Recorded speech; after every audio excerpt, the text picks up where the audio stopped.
Assalamualaikum warahmatullahi wabarakatuh.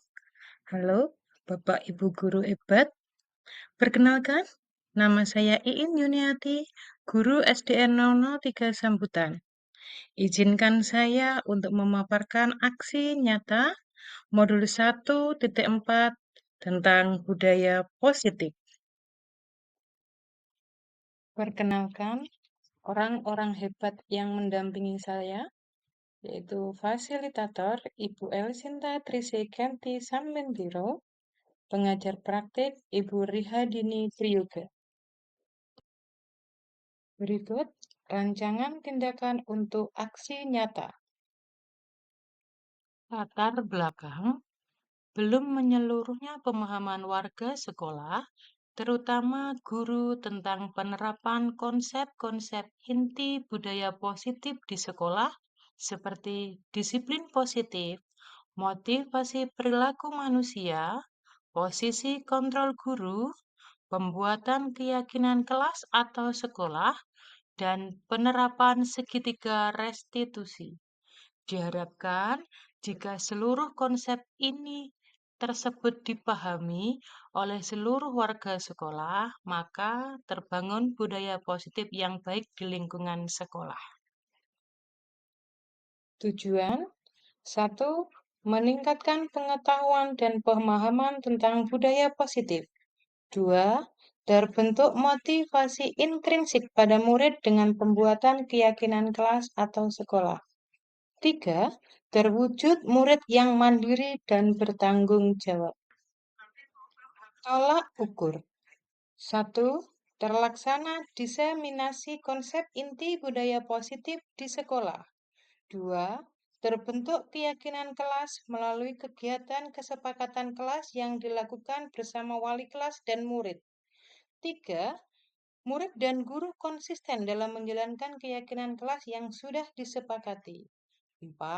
Terlaksananya penyelesaian masalah siswa menggunakan segitiga restitusi. Lini masa tindakan yang dilakukan. Adapun langkah-langkah yang akan dilakukan diantaranya ialah 1. Sosialisasi kepada seluruh warga sekolah meliputi kepala sekolah, guru, murid, dan tenaga kependidikan terkait disiplin positif, kesepakatan kelas, dan profil pelajar Pancasila, praktik segitiga restitusi sebagai dampak pelanggaran kesepakatan kelas. 2. Guru menjelaskan tentang pengertian dan pentingnya kesepakatan kelas. 3.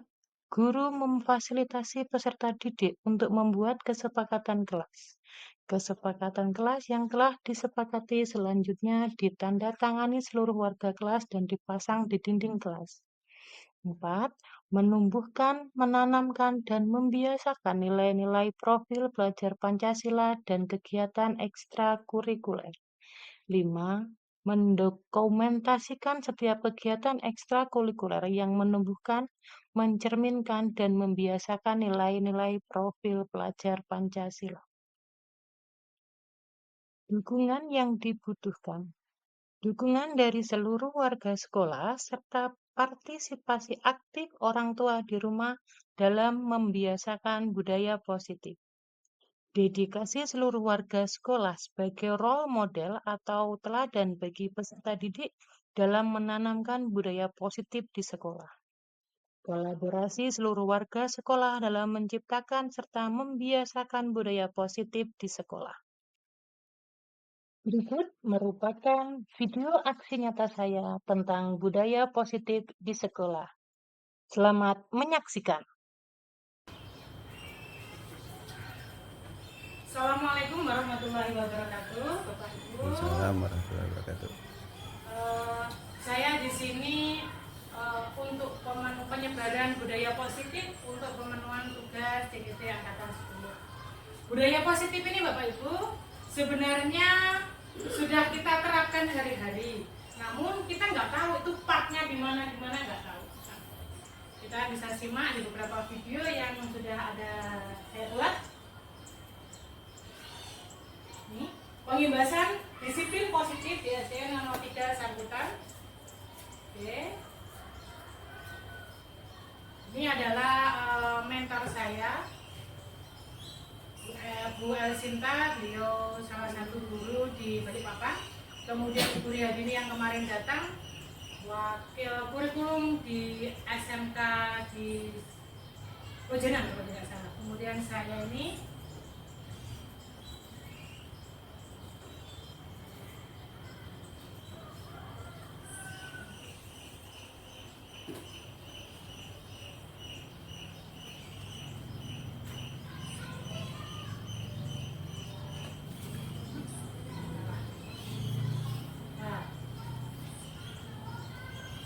disiplin positif. Disiplin itu berasal dari kata disiplin yang berarti belajar. Disiplin mengacu pada disiplin diri yang memenuhi tanggung jawab pada apa yang dilakukan.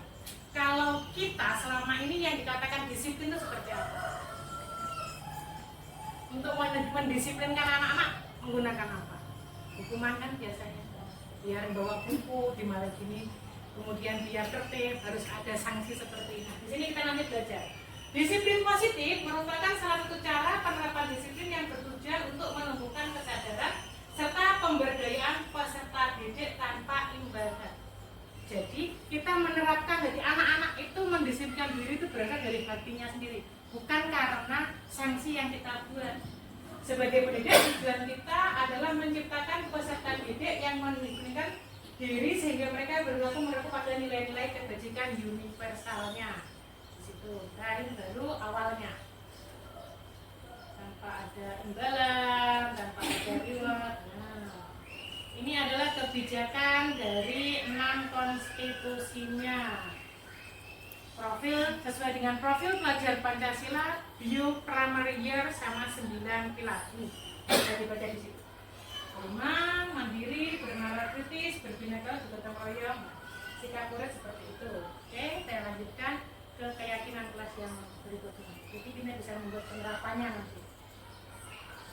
Ini yang tadi pemecahan masalahnya. Keterampilan itu dapat detail dan mengerti. Perbedaan hukuman tadi. Nah, ini yang dia kita kebutuhan dasar tadi. Kebutuhan dasar manusia. Kita mungkin jangan nanti makan, minum, iya itu kebutuhan dasar. Tapi anak-anak pun juga memiliki kebutuhan dasar. Kebutuhan dasar pada manusia adalah segala sesuatu yang kita lakukan untuk mendapatkan apa yang kita inginkan. Seluruh tindakan yang kita lakukan memiliki tujuan tertentu dan semua usaha terbaik yang kita lakukan adalah dalam rangka agar kebutuhan dasar kita terpenuhi dengan baik. Nah, itu kebutuhan dasar. Jadi anak-anak pun juga memiliki kebutuhan dasar itu tadi. Jadi bukan hanya kita yang memiliki. Di situ kita nanti akan menggali apa saja kebutuhan dasar anak-anak di situ.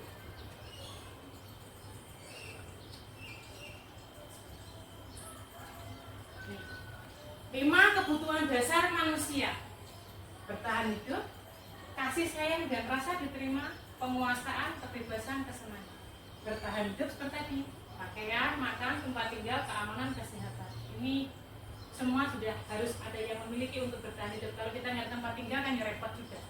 Kasih sayang dan rasa diterima, diperdulikan, berbagi, kerjasama menjadi bagian dari dalam kelompok. Kalau anak-anak di dalam kelas tanpa mendapatkan kasih sayang dari gurunya atau dari temannya, kan pasti menganggap mereka seperti dikucilkan. Ini juga berdampaknya juga kurang baik bagi pembelajaran ke depan. Penguasaan, ini harga diri, keinginan untuk dianggap pemimpin berprestasi. Kemudian kebebasan, mandiri, memiliki pilihan, mencoba hal baru, mampu mengendalikan diri. Kesenangan, bermain, humor, antusiasme. Tertawa itu termasuk dalam kesenangan. Jadi anak-anak bisa tertawa itu termasuk dalam kesenangan. Segala pembelajaran yang ada ini berpihak pada anak. Motivasi perilaku manusia itu ada motivasi intrinsik, ada juga motivasi ekstrinsik. Motivasi intrinsik itu berasal dari dalam diri kita. Kalau ekstrinsik itu dari luar.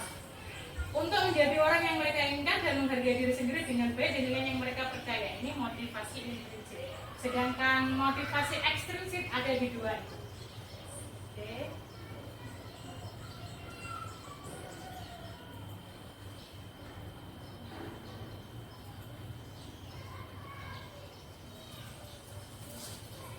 Nih. Perbedaan hukuman, konsekuensi sama restitusi ini sebenarnya yang menarik. Hukuman tidak terencana tiba-tiba. Murid tidak tahu apa yang akan terjadi atau tidak dilibatkan. Bersifat satu arah berupa hukuman fisik atau psikis. Misal, kita ngaji. Anak itu berbuat hal yang melanggar. Pasti akan kita beri sanksi kan. Ayo bersihkan WC misalnya. Apakah sebelumnya anak-anak tahu kalau itu nanti mendapat hukuman seperti itu dengan hal melanggar kita? Itu enggak akan mendidik di situ. Jadi anak-anak seakan merasa dihakimi karena hukuman itu terarah dari satu guru aja tanpa diketahui atau disadari anak sebelumnya. Kalau konsekuensi terencana disepakati sesuai dengan peraturan lain tadi itu adalah, untuk mewujudkan tadi segitiga restitusi yang tadi itu harus ada keyakinan kelas. Jadi anak-anak itu nanti tahu konsekuensi. Oh, kalau saya melanggar A, maka saya akan melanggar konsekuensi keyakinan kelas yang seperti ini. Kalau saya terlambat, saya nanti dapat seperti ini. Jadi anak-anak menyadari dengan sendirinya tanpa kita memberi hukuman.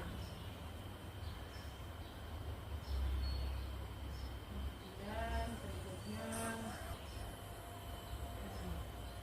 keyakinan pembentukan keyakinan keras bersifat abstrak berupa pernyataan universal, itu adalah pernyataan positif, sedikit saja dan beringat sesuai dengan kondisi kelas dan sekolah sehingga diterapkan. Oke, itu semuanya. Ini hanya gambaran ya Bapak Ibu ya. Sedikit banyak yang saya dapatkan dari pembelajaran seperti itu.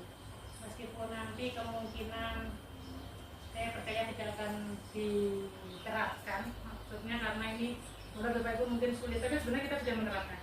Ini adalah Bapak Ibu yang disebut segitiga restitusi. Jadi kalau ada anak yang bermasalah atau melanggar, sebaiknya kita penerapannya seperti ini. Segitiga restitusi adalah suatu proses dialog yang dijalankan oleh guru agar dapat menghasilkan murid yang mandiri dan bertanggung jawab. Seperti kemarin yang saya kerjakan sama Pak Nurdin juga, kita ke arah segitiga restitusi. Jadi yang pertama adalah menstabilkan identitas. Anak-anak ditanya itu, kenapa melakukan hal seperti itu. Kemudian validasi tindakan yang salah. Anak ditanya lagi, kira-kira tindakan kamu tadi salah atau benar. Yang berikutnya menanyakan keyakinan. Dari hasil validasi menstabilkan identitas sama validasi tindakan tadi, kita menanyakan ke anak lagi, kira-kira kalau perbuatanmu seperti itu tuh salah atau benar. Nanti baru anak-anak diajak untuk mencari solusi dari permasalahannya yang dihadapi. Jadi anak-anak nanti akan mengerti kira-kira sanksi apa yang saya dapat setelah melakukan pelanggar seperti itu berdasarkan keyakinan kelas yang dibuat. Nah, ini menstabilkan ijazah, menstabilkan identitas. Berbuat salah itu wajar, tidak ada manusia ya, seperti itu kata-katanya. Nanti akan ada video, kalau Bapak Ibu pengen lihat, ada video saya untuk penerapan restitusi. Kalau jadi tidak ada salah.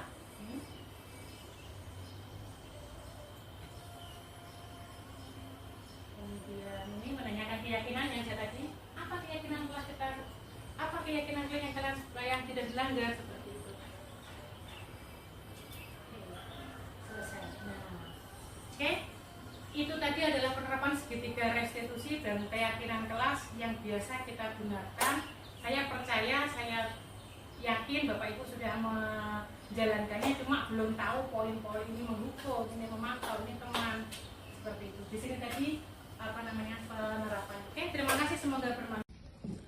Ya, Assalamualaikum warahmatullahi wabarakatuh. Salam sehat dan bahagia pada Bapak dan Ibu guru hebat ya. Saya Bu Sarmi, Kepala Sekolah SD 03 Sambutan. Saya ucapkan selamat kepada Bu Iin Yuniarti, lulus seleksi calon guru penggerak dan sekarang sedang menjalin pendidikan. Saya sangat terharu dan bangga, apalagi Bu Iin sudah melaksanakan penyebaran budaya positif kepada teman sejawat.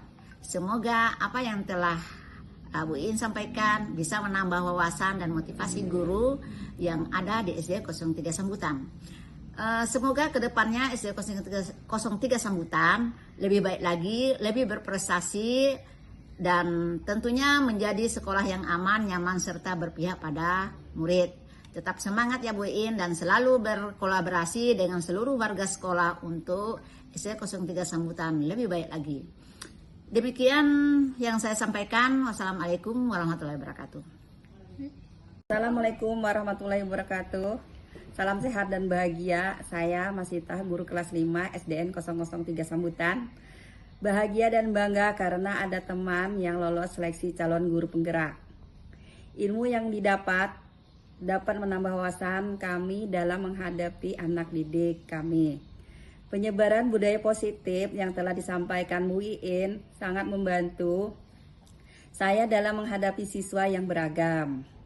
Guru kelas pada sekolah dasar tentunya hari-hari menghadapi siswa yang sama, sehingga pemahaman tentang penerapan budaya positif sangat bermanfaat, di mana kita bisa memposisikan diri untuk menjadi pendidik yang memahami siswa. Semangat selalu Bu Iin, kami tunggu wawasan-wawasan lainnya agar menambah semangat kita dalam mencerdaskan anak bangsa. Demikian yang saya sampaikan. Sehat selalu untuk semua. Wassalamualaikum warahmatullahi wabarakatuh. Assalamualaikum warahmatullahi wabarakatuh. Alhamdulillahirabbil alamin. Salam sehat dan semangat untuk para pejuang pendidikan.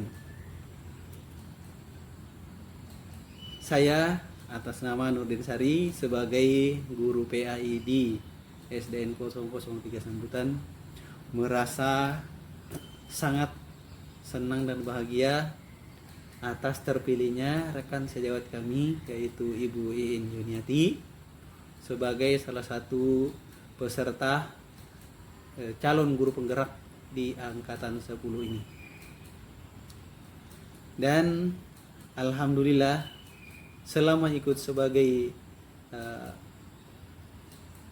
calon guru penggerak, semua ilmu yang didapatnya selama pendidikan itu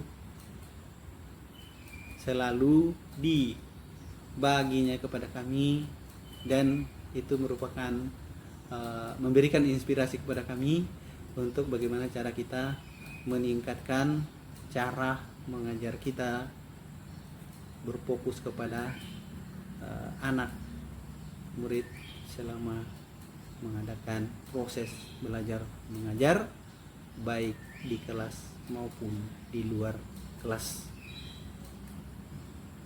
Dan budaya-budaya positif seperti ini juga memberikan pencerahan kepada kami apa dan bagaimana cara kita ketika menghadapi anak-anak di sekolah, karena tujuannya adalah fokusnya kita pada murid. Kemudian harapan kami adalah semoga kita selalu berkolaborasi untuk pendidikan yang lebih baik lagi, terkhusus untuk kita fokus kepada perkembangan pendidikan yang berpihak pada anak murid kita. Mungkin itu saja yang saya bisa sampaikan. Semangat Ibu Iin. Assalamualaikum warahmatullahi wabarakatuh. Assalamualaikum warahmatullahi wabarakatuh. Saya Hairul Anwar, Tata Usaha SDN 003 Sambutan.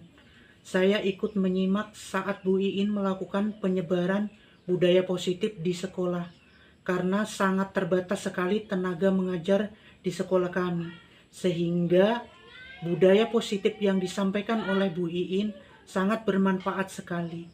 Kita bisa membimbing dan mengajar anak-anak budaya positif di sekolah. Demikian yang saya sampaikan. Terima kasih.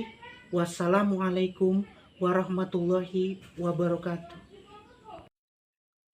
Terima kasih. Salam guru penggerak. Tergerak, bergerak, menggerakkan.